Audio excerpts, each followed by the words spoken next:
Hey, how's it going, everyone? So I'm back on that heater core job, and I got the new heater core. Just opened the box, and let's pull it out of the box and see what we got. I did clean out the box just a little while ago. I sprayed it out with a water hose, and that's you might see it's a little wet, but it's water. It'll dry up. I'm not too concerned about it. But let's see. So here's the old heater core. I just had it sitting on the tailgate overnight. You could see how the foam on it was so loaded up with coolant that it just spilled out into the tailgate. No big deal. It was just so you could see that it actually was quite leaky. Alright, so here's the new one. Before you ever put in a new heater core, give it a good look over. Make sure it's not damaged.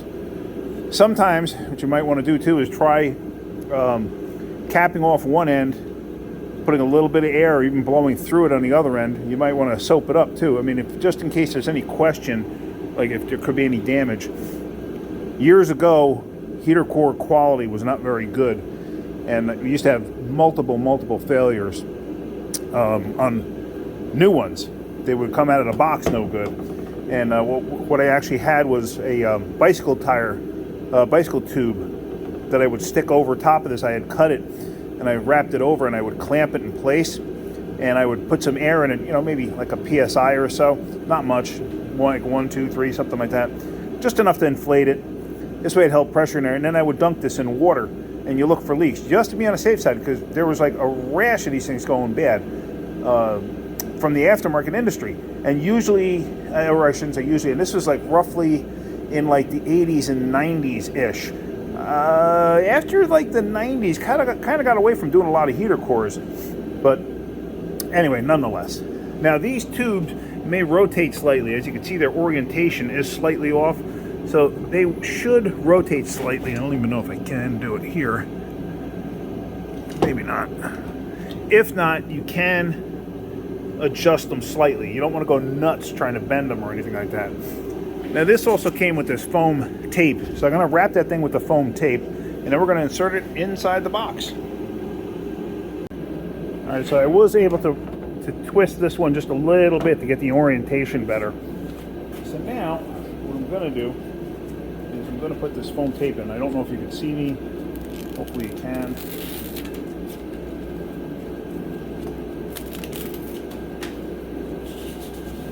And usually what I'll do is I'll start at one particular point, like we're going to start up here.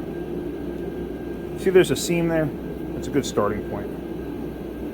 If you want, you can read the warning labels that are on there. If you want, doesn't matter. Probably tell you something like never open the cooling system hot, stuff like that. Sometimes you may have to manipulate it just slightly to get stuff to fit exactly in place. So it doesn't have to be perfect. It's just there to act as a cushion for it. So let's come over here and let's see how this is going to play out.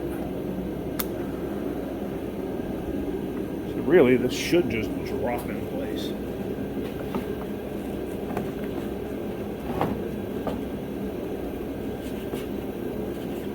Let me just make sure you can see me okay. Sometimes you got to finagle it a little bit, you got to play with it a little bit, especially when you're dealing with the foam. Because a lot of times too, the foam can tear in the process of going in.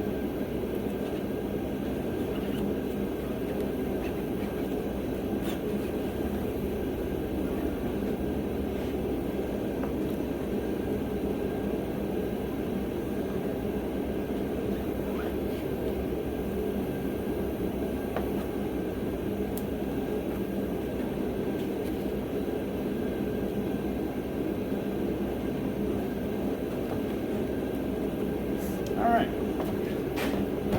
so that should be nice in place. Let's see, can you still see me? Yes, you can. Alright, so now what I'm going to do is I'm going to get that top piece and put that on. Alright, so this over and in place. Like I said, sometimes you got to finagle it, you got to mess with it to get it where it needs to be. Sometimes it might be easier to tuck this up and out of the way. If you tear this stuff, it's not the end of the world. It's not like all of a sudden you're going to have a heater core leak.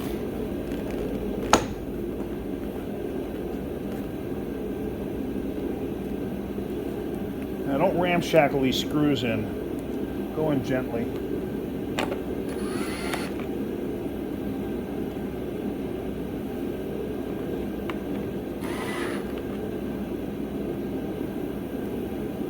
And there's no reason to like really tighten them up. You're only going into plastic.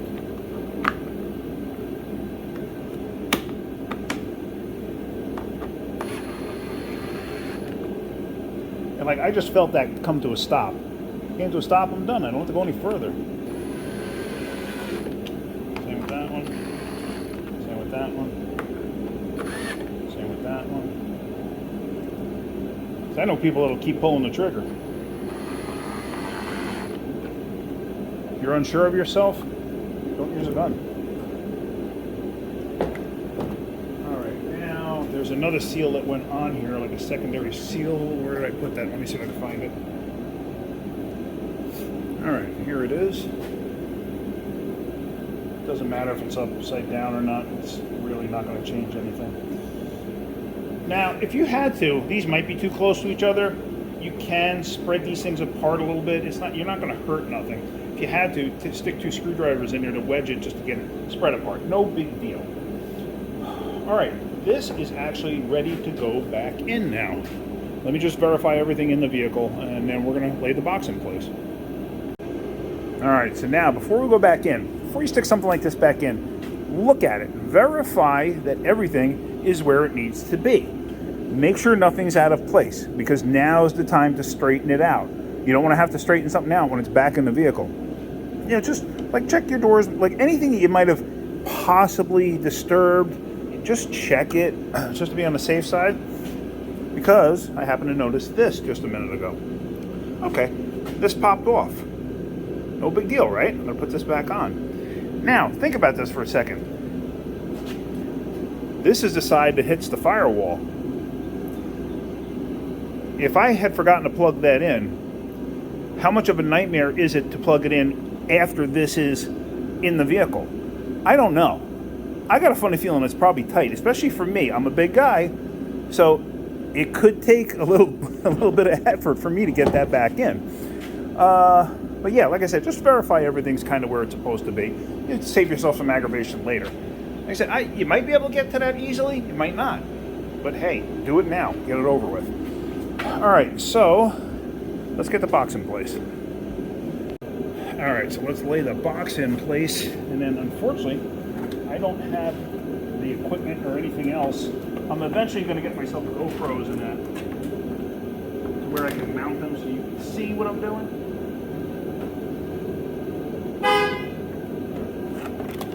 For now, I can't do that. Just make sure when you're doing stuff like this that you don't accidentally stuff something in between the box and the firewall.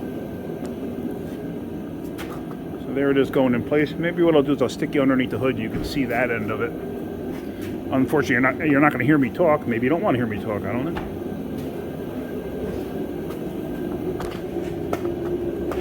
I've heard a lot of people say they like my voice. Me, I think I sound weird, but whatever. All right, let's get this in place.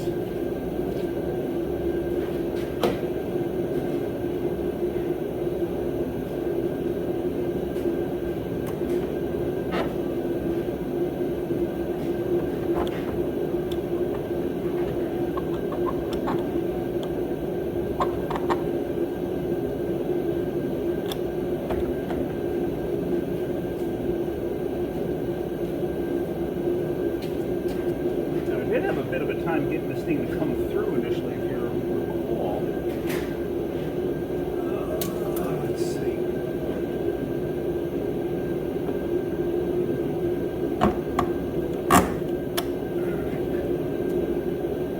There's actually another bolt down there. I don't know if I mentioned it before. It's like directly in a V behind the motor.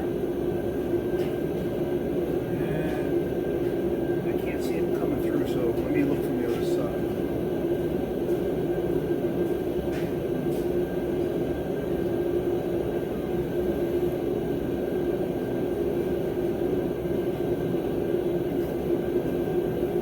That still has a ways to go, but what I'm going to do is I'm going to catch these bad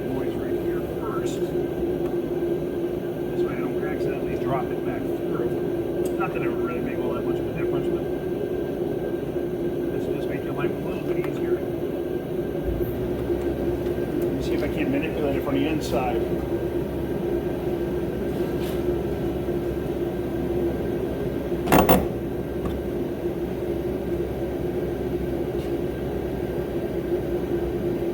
Alright, so that went through. That other bolt, let me show you. Turn my light on. Let's see, where is it? Where is it? Where is it? It's down. There, you see that hole right there? That's where the other stud's coming through. Right in that spot. So it should be coming through or close to it. It's kind of towards the top of that padding. So, all right, let me get the nut caught on that. All right, so let me get these tightened up.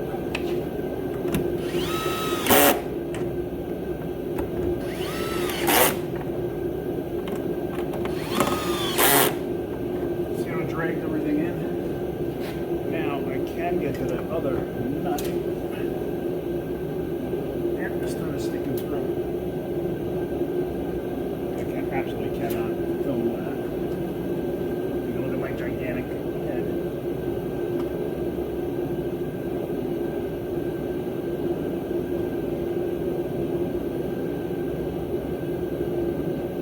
Alright.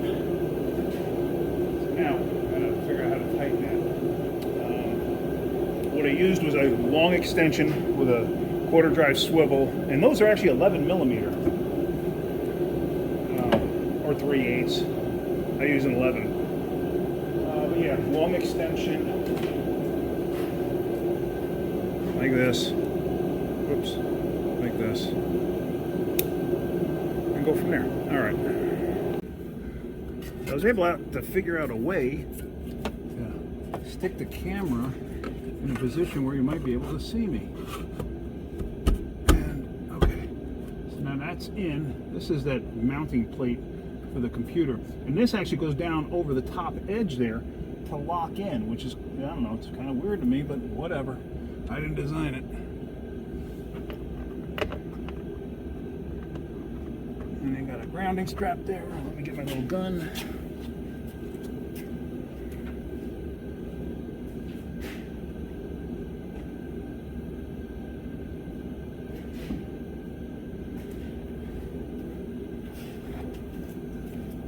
You don't have to install the computer right now. The computer goes in through the outside from the engine bay. All right, so now I cannot film this, but I gotta get the dashboard up closer, and I have to hook up the vacuum line. Well, no, actually the vacuum lines I can get to. I gotta hook up the heater control stuff. So let me move the dash closer. See, actually that changed everything for you, didn't it? So I kind of had a prop there. Move this closer. I'm going to need Mo on the other side too. All right, so unfortunately I'm not going to be able to film this while we're doing this, I think. Let's find out. All right. Probably easier to stand outside.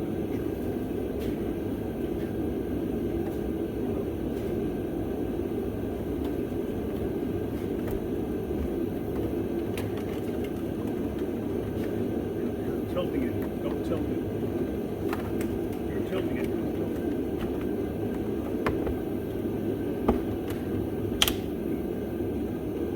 This is it. Like that. You keep tilting it. So you keep tilting it.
you catch a bolt there? Yeah, it's gonna go. Oh no.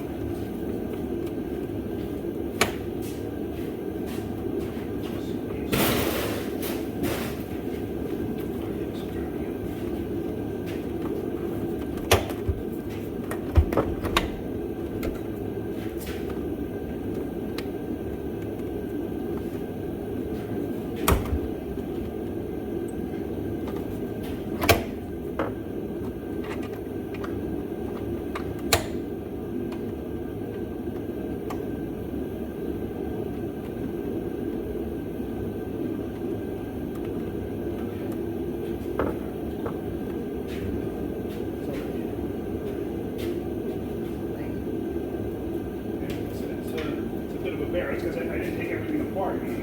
Yeah, I did video on that, and this guy took. Now, as you saw on that clip, Mo helping me, having somebody else help you, sometimes it's kind of difficult in a situation like this because he's not sure what exactly I want him to do. So it's like he kept on tilting the dashboard, no fault of his own. He didn't realize he was doing it. He didn't know the position or anything that it had to go in. So sometimes it gets kind of difficult, sometimes it gets frustrating, but you know what? Sometimes you need the hand. And the reason this was a little more difficult doing it this way, it's not that it was difficult, but I didn't pull everything apart.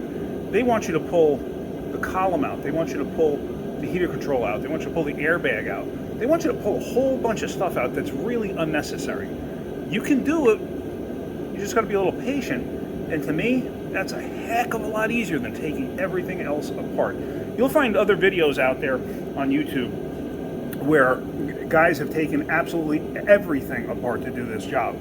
Not necessary, it really isn't. I have found on most Fords where you got to pull the dashboard apart or dashboard out to get the heater box out, a lot of times you can take minimal stuff out and then tilt the dash. You know, we used to do it on Jeep Grand Cherokees too. What were they? Like 95, 96, it's like that generation. I forgot what they called it, XZZR or whatever. I don't know. I don't remember all the acronyms. But anyway, we used to do it on those, and I mean, we got pretty good at it at the dealership because it was a common failure that the evaporators were going bad. But anyway, so if you can get away with it, sure, just be mindful of the stuff that's in there and the fact that you're going to need help from somebody to put it back in. Had the column been out, that'd have probably saved some pretty good weight on that side of the dashboard. But it is what it is. I had to go on this side because I had to get that heater control piece hooked in. And it's kind of a nightmare to do, especially if you don't know what it has to, or how it has to go together. That's why I had him on that side. But it's going in now. So I'm going to start catching all the other bolts. And like I always say, reverse procedure to install. So when I come across something of note, something that I should show you, I'll show you. But other than that, right now, I'm just going to go back together with it. And there, you know, everything's laying in place where it needs to be. I got to catch the column, obviously. I'm going to verify that there's nothing pinched that I need to worry about. But now, because what it was too, the reason I needed the help more than anything was because the center of the dash had to come up to go over the center of the heater box, because that's where the main plenum lays over top.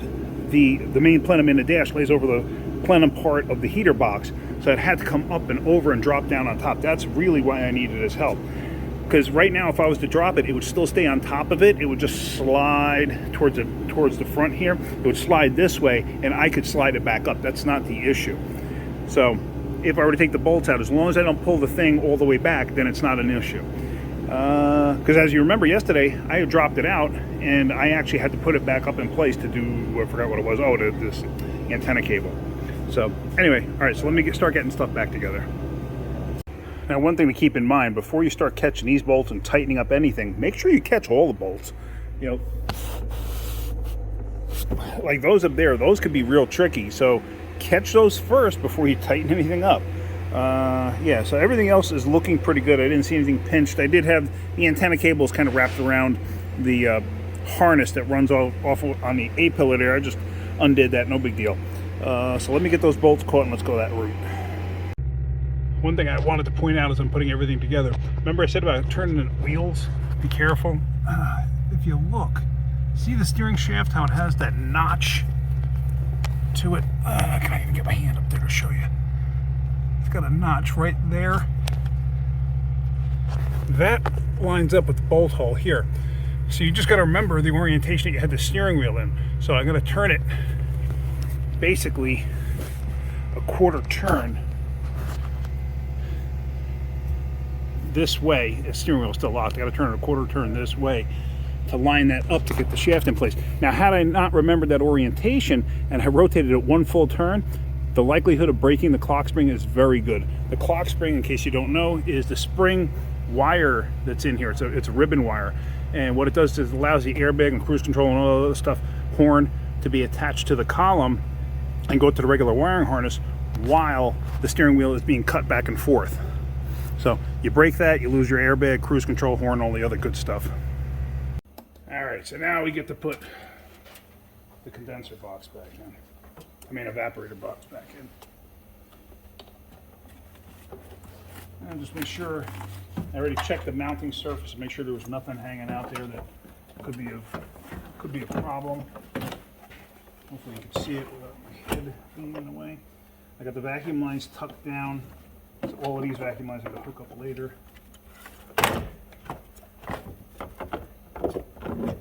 All right, see? I mean, it goes in place, relatively simple.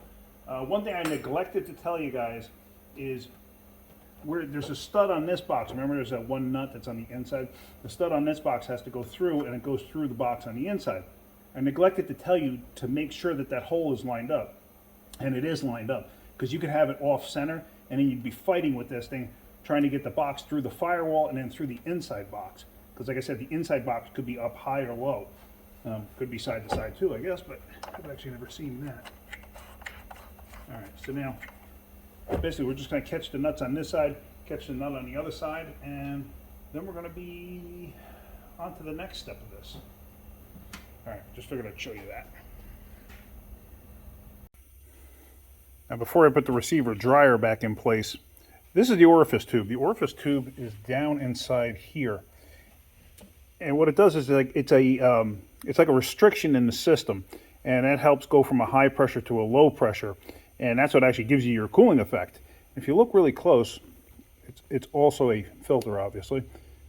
See all the debris on there? I mean, it's not terrible. You do get debris because you have a running AC compressor, which does get wear over time, and you know it collects here. So we're going to just replace this just to be on the safe side. If you didn't have this, the system wouldn't even work. If this thing gets plugged up, the system won't work right. You'd wind up with pressure issues. You know, either too high a pressure on one side, and you could wind up with a vacuum on the opposite side, on the low side. So we're going to be installing this. These come out relatively easy. They stay stuck down inside this tube. And if you look, most of the times if you're ever wondering where this is, if you find the tube with these dimples on it that's going into the evaporator, or out of the evaporator, I mean, that's the side that has the orifice tube in it. So like I said, we're going to be replacing this. All I did was grab it with a pair of needle nose pliers, twist it, and pull it out. Here's the new orifice tube from CarQuest. Nothing special.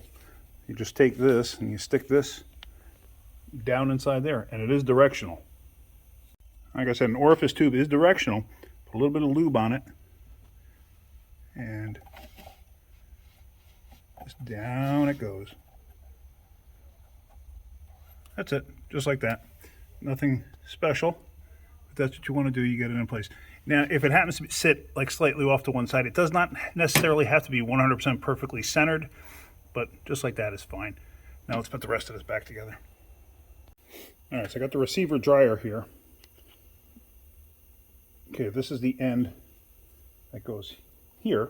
Now this is the end that goes here, and the O-ring is missing over there, and it's stuck in here. So I'm just going to take the O-ring out. I'm going to verify that there's no nicks or anything in it. It feels good. The shape looks fine, so I'm not really concerned about it. You know, if it looked like it was flattened out, or if it wasn't pliable, or it looked like it had a nick on it or something like that, then I'd replace it. I'm really, really not concerned about it at this point. So we're just going to stick this back on here and make sure that you line up where this thing actually mounts. Because sometimes that could be a pain.